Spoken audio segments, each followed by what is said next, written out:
Welcome back.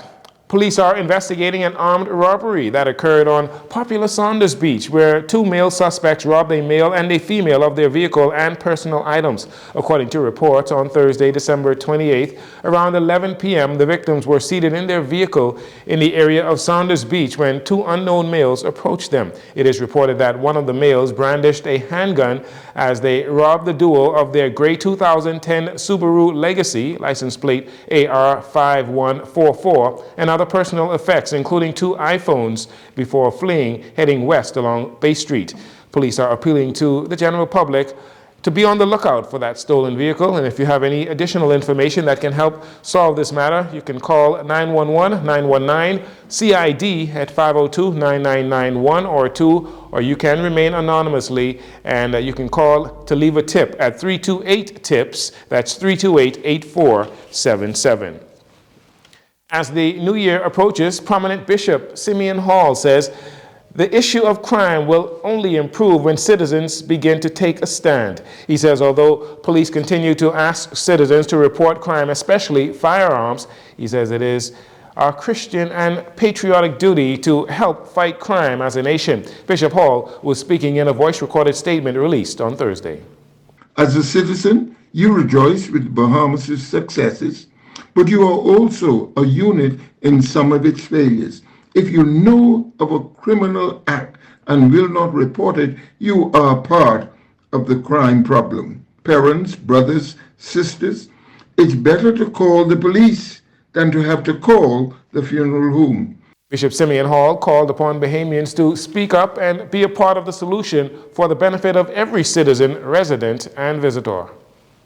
If you sit in your church this weekend and you know of an illegal gun being hidden in your sanctified home, you are a silent partner in the crime.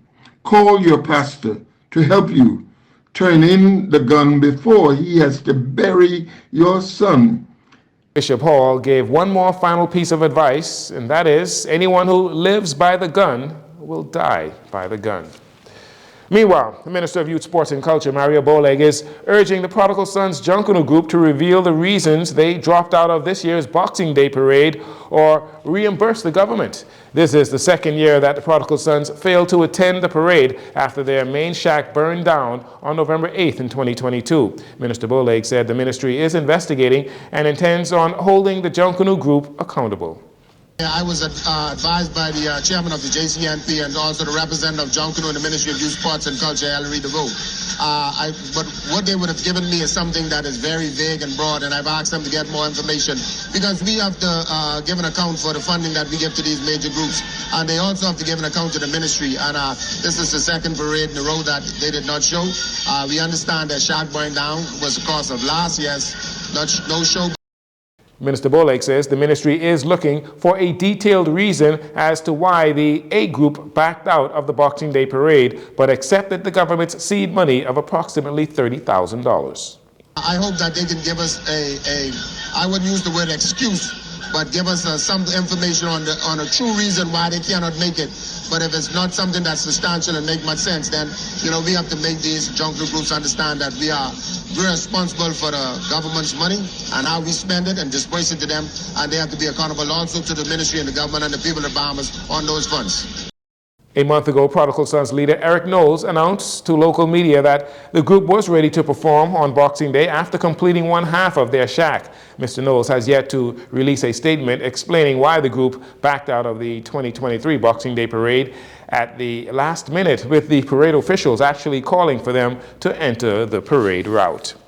And finally, also from Junkanoo, following their disappointing defeat and surprising fifth-place finish at this year's Boxing Day parade, one family chairman, Christina Muffin Fernanda, sent out a message to the group members on Thursday explaining that after the wheel on their banner broke, everything went off track from there. She thanked those who helped to get the situation solved quickly, while also urging members to not be discouraged. The group went on Bay Street with the theme, "Who Are We?", paying homage to all of the major Junkanoo groups who have made Junkanoo what it is today. Unfortunately, Ms. Fernandez says they just did not execute the theme as well as they thought they would. According to Ms. Fernanda, one family placed third overall before penalty points were deducted, which dropped them all the way to fifth. She says the organization will regroup and is currently preparing for the New Year's Day Junkanoo parade on Monday.